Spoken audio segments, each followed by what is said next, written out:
bermaksud untuk membenci pemerintahnya, bahkan membenci ulamanya sendiri.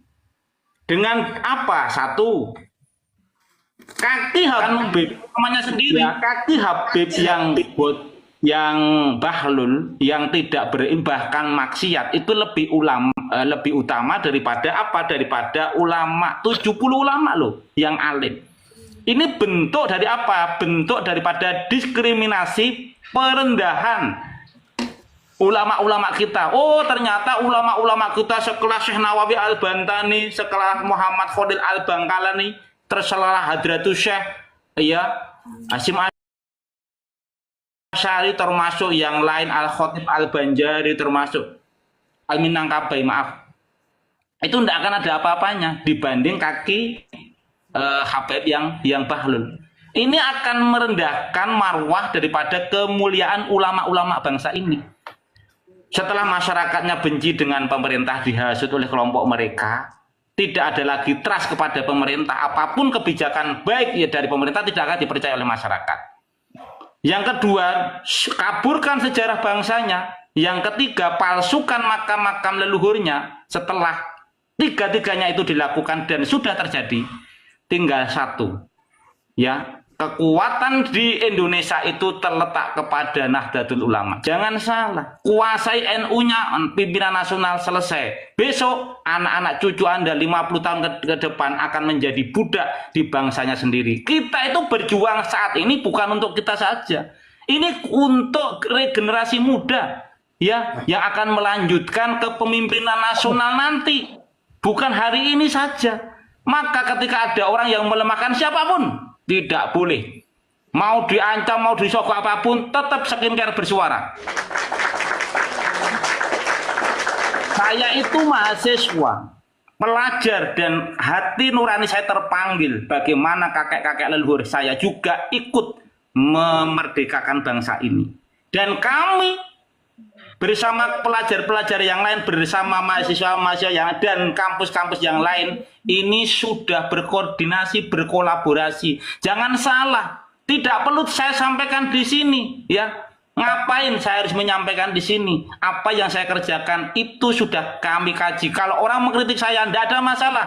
Saya terima, tidak akan berpengaruh apapun. Tetapi nasihat yang baik, setiap orang yang memberikan nasihat yang baik kepada room saya, pasti akan saya terima. Karena orang yang mau menerima kritik, saran, masukan daripada orang lain, maka contoh orang yang akan maju.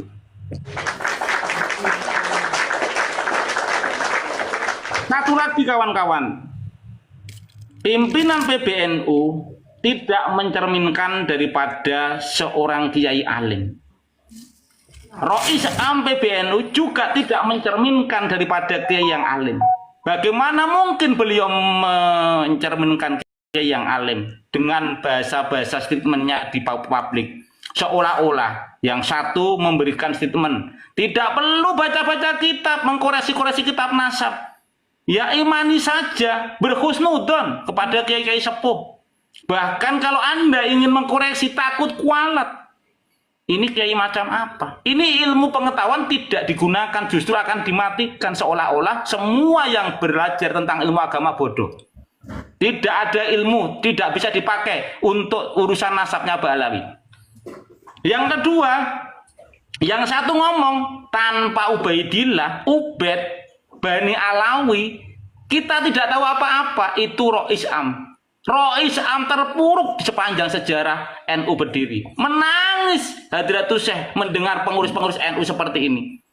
Ini tidak bisa dibiarkan. Kalau orang menasihati kita untuk tidak mengkritik mereka, ya, itu salah. Kita tidak benci kepada Nahdlatul Ulama. Justru kita itu ingin mengembalikan khitohnya yang sudah coreng, yang sudah melenceng daripada ketua PBNU dan Rois Amnya. Bagaimana yang bersuara justru muhtasarnya. Harusnya kan Rois Am sama ketuanya. Ini muhtasar bersuara untuk mengkaji, ya, daripada tesis Kiai Haji Imad. Karena apa? Dianggap mencerdaskan khasanah keilmuan terbangun di bangsa ini dengan tesisnya. Bagaimana back design mereka dengan memasukkan sejarah, membelokkan sejarah berdirinya NU, termasuk membelokkan sejarah bermerdekanya bangsa Indonesia. Itu terbongkar gara-gara tesis. Berarti ada khazanah keilmuan yang saya awalnya nongkrong-nongkrong saja. Sekarang saya beramai-ramai bersama teman membuka kitab, mendownload kitab-kitab, mempelajari, mentranslate itu supaya kita itu juga ikut andil, ikut berpartisipasi. Kalau tentang Indonesia, NKRI harga mati, tidak ada satupun background yang boleh kita bawa kecuali Indonesia. Karena apa? Indonesia itu milik dan rumah kita bersama.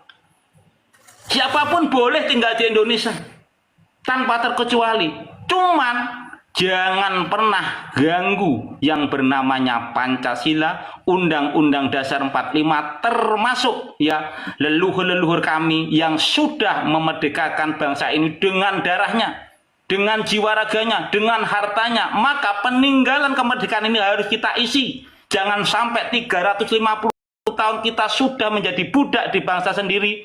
Setelah 79 tahun merdeka, kita akan kembali diperbudak. Oleh siapa? Oleh imigran zaman yang saat ini bercokol seolah-olah pemilik bangsa ini. Dengan cara apa? Mereka mengeklaim Jawa milik Aulia Tarim, Jawa pintu Tarim. Itu bentuk kolaborasi yang disampaikan Akhu tadi, Akhu Nubarik. Bagaimana NU diselewengkan berdirinya sudah dirubah di Cahaya Nusantara. Habib Rizik dianggap sebagai gurunya NU. Aulia Tarim pemilik daripada Pulau Jawa. Ini adalah big design mereka, kawan-kawan. Jangan terkecoh oleh siapapun. Kita suarakan, termasuk suara daripada ketua PBNU sudah terbeli oleh klan mereka. Maka mereka bisa membeli dengan uangnya. Mosok ketua PBNU terbeli suaranya. Itu yang terjadi. Monggo Bang, orang biasa tadi sudah tapping. Sudah panas ya, belum Bang? Pak. Iya, ya, Assalamualaikum warahmatullahi wabarakatuh. Waalaikumsalam warahmatullahi wabarakatuh. Saya satu yang pertama semangat host karena pernah ini dibahas di komal saya setelah Kiai Mat mundur 2 hari setelahnya saya angkat tema ini, tapi banyak yang mengkritik saya. Tapi saya nggak baper, tetap semangat, dan untungnya saya mulai dari tadi malam ngintip di sini dan mengangkat tema itu. Saya ya, itu yang pertama. Yang kedua, saya berharap kepada teman-teman, baik yang ada di bawah, ada dimanapun, yang seperjuangan dengan kita boleh berperibahasa, jangan melawan karang. Kalau itu kita akan runtuh sendiri. Tetapi ingat, jangan pernah berlayar kalau takut sama badai. Ini penting ini. Kalau takut sama badai, jangan pernah berlayar. Itu kan semboyan nenek moyang kita, apalagi nenek moyang kita adalah pelaut. Selain daripada itu, teman-teman, kita ini berangkat dari kesadaran bersama. Jadi, menurut saya, gaya pun untuk memperjuangkan ini itu berbeda-beda. Tidak bisa disamaratakan. Oleh karenanya, jangan ada yang baper dikit-dikit nggak mau masuk komannya Bang Sekirker. Tidak begitu. Kita ini ibaratkan tim sebuah sepak bola. Kalau mau ingin menciptakan gol, ada yang jadi penyerang, ada yang jadi playmaker. Gol. Nggak akan pernah terjadi gol sebuah tim kalau penyerangnya tidak pernah offset. Ini satu catatan. Kalau nggak pernah offset penyerangnya, nggak akan pernah terjadi gol. Kita nggak akan pernah menang dalam hal ini. Oleh karenanya, ayolah kita sadari. Seandainya memang nggak cocok dengan komalnya Bang Sekirken, dengan temanya, ya pindah ke komal yang lain. Tapi dengan tujuan yang sama. Bukan mencaci maki dan bukan marah-marah. Bukan bintang timur. Ini penting. Sehingga kita punya kesamaan visi. Selanjutnya mengenai begini, orang biasa, kalau saya sudah kebuka labnya, saya akan lebih seram judulnya daripada ini. Mantap, mantap. Saya naik di situ terus, Kak Kiai. Ini lagi, Bang, mengenai MLB, seperti yang disampaikan Bang Alap-Alap, apakah ini jalan keluar? Menurut saya, ini harus kita tetap suarakan. setidaknya kita tidak memberi peluang, seandainya memang gagal LMB, setidaknya kita tidak memberi peluang bagi ante-ante Ba'alawi yang ada di PBNU di muktamar yang akan datang. Itu penting, makanya kita tetap suarakan. Targetnya bukan semata-mata MLB, tapi kita menyuarakan bahwa kiai yang ada di PBNU sekarang tidak tegas dan selayaknya di muktamar yang akan datang harus diganti. Itu. Jadi dalam hal ini kita tetap harus berjuang, harus sabar, harus tetap semangat. Dan satu sama lain jangan saling baper. Saya dikritik bolak-balik, Bang. Ya tapi ya udah, yang penting perjuangan tetap jalan terus. Saya kalau nggak boleh naik di komal manapun, bikin komal sendiri saya. Tetap akan suarakan yang sama. Sendiri pun nggak apa-apa. Karena memang saya betul-betul. Terima kasih, Bang. Dilanjut dengan yang lain. Kita gini, saya menambahkan Kang orang biasa. Kita itu satu tujuan. Mau berbagaimanapun caranya, berbeda caranya itu hak masing-masing. Ya kalau ada kritik, ada apa, ya itu bentuk dari kita memperjuangkan sesuatu. Jadi baper dan baper ya hilangin lah. Makanya kalau baper ya jangan mainan TikTok, itu aja. Bener gak, Os?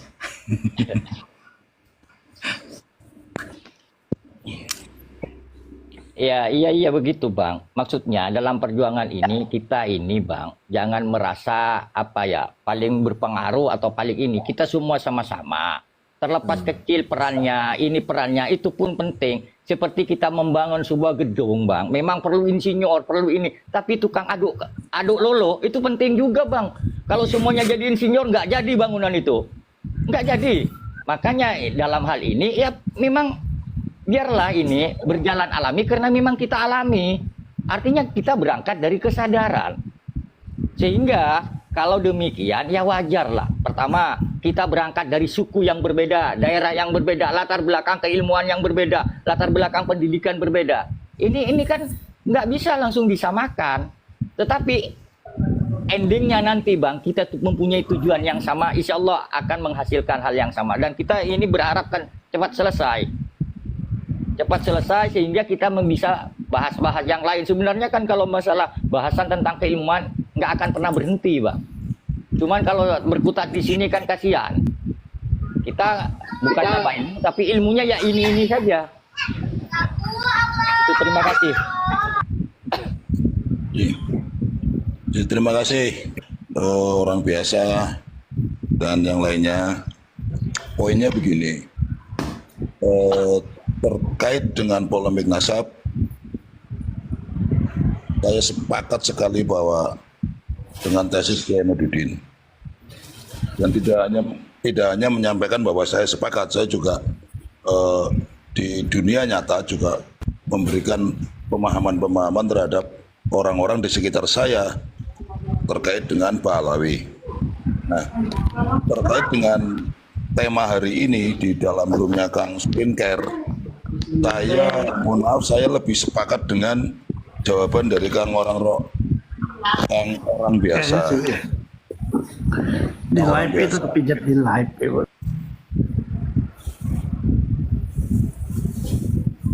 Saya sepakat dengan jawabannya Kang orang biasa. Kita harus bersih-bersih PBNU dari klan Ba'alawi. Terkait jalannya itu dengan MLB ataupun tidak, itu tetap kita suarakan.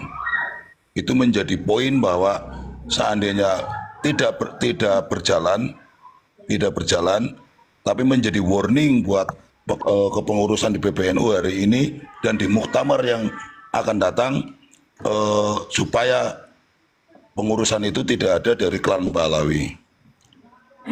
Kenapa? Ya karena kepengurusan hari ini juga kan bukan ujuk-ujuk ada. Gitu.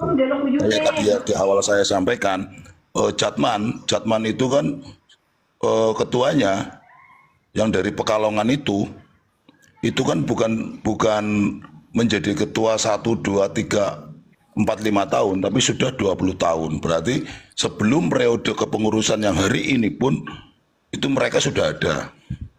Makanya di awal saya menanyakan itu gitu.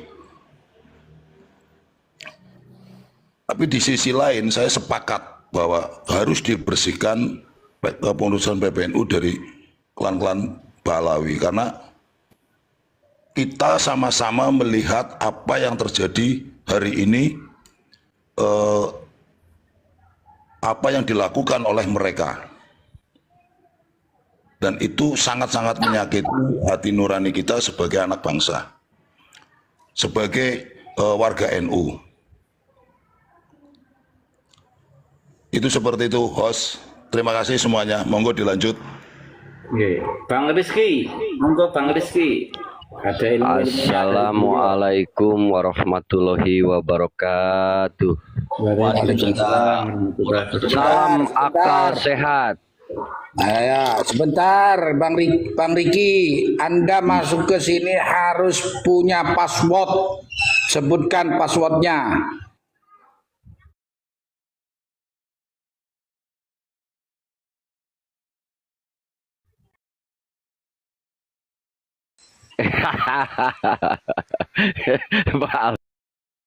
Tapi pencipta topeng monyet. Iya.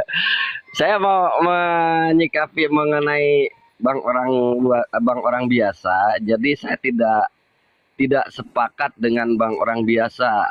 Soalnya namanya harus diganti dengan orang luar biasa.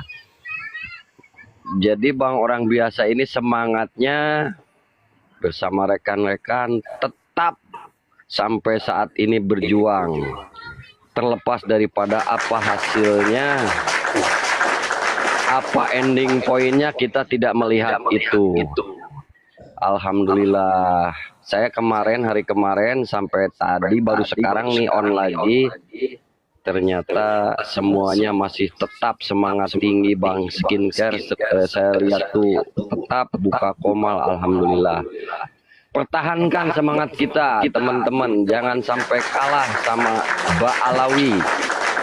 Yang di komalnya itu tidak membahas seperti kita, pengetahuan mengenai darah keturunan Nabi, tapi mereka malah menggunjing, menggibah, mengata-ngatai orang. Di sini kita tetap membawakan sebuah edukasi, terutama mudah-mudahan yang belum sadar akal sehatnya bisa difungsikan bahwa Ba'alawi ini begitu berbahayanya kepada negara dan bangsa, baik secara akidah maupun secara sejarah bangsa.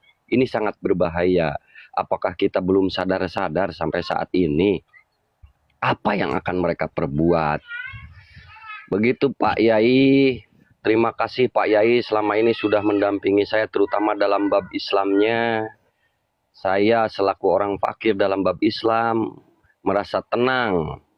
Di belakang saya banyak yang menopang, mendorong dengan keilmuan bab Islamnya. Syukur alhamdulillah. Hal pengetahuan umum boleh saya miliki, tapi bab Islam saya mengandalkan Pak Yai, Pak Kiai, Pak ulama dan ustadz-ustadz semuanya. Terima kasih.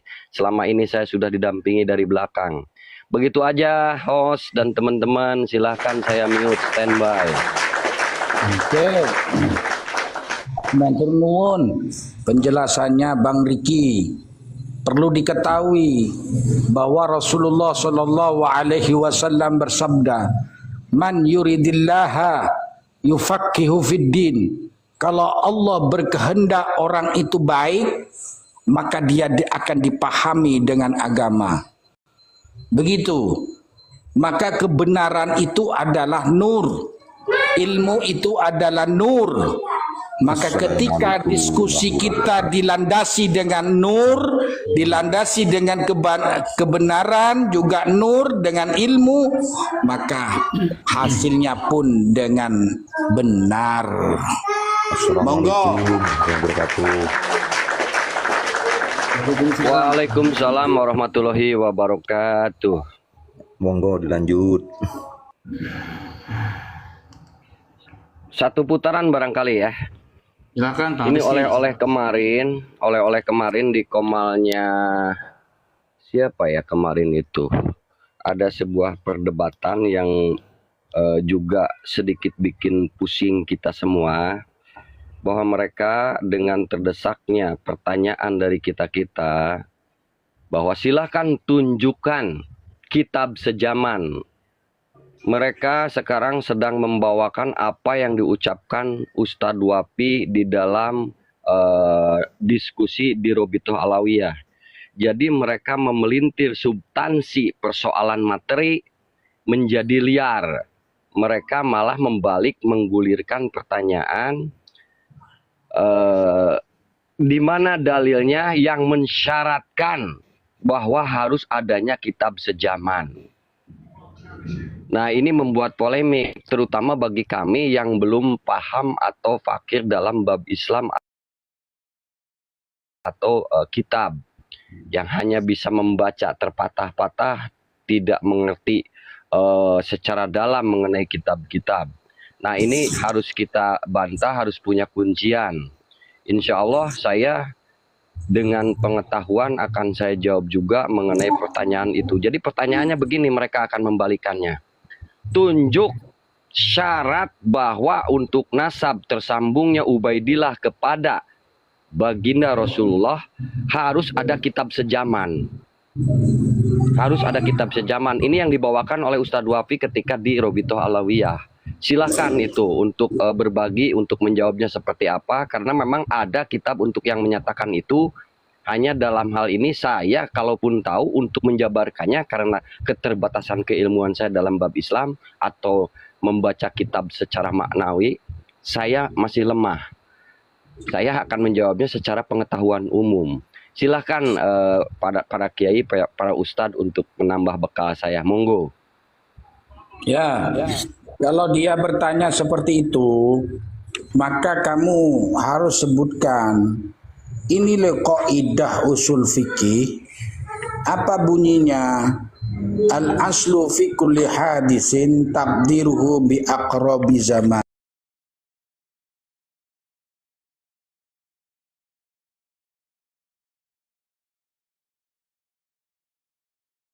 Tentunya kitab sezaman itu kaidah.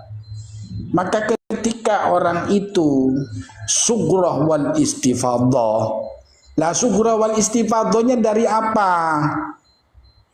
Paling mentok mereka menjawab dari simai. Simai itu apa? Dari orang ke orang, dari orang ke orang, dari orang ke orang. Kalau saya nyikapi simai itu adalah mitos, konon. Di sana ada apa itu naga, konon begitu. Begitu loh. Jadi kalau konon itu tidak bisa dijadikan patokan, gitu. Maka mereka itu menggunakan simai. Kalau menggunakan simai sama dengan konon, konon katanya, khobar.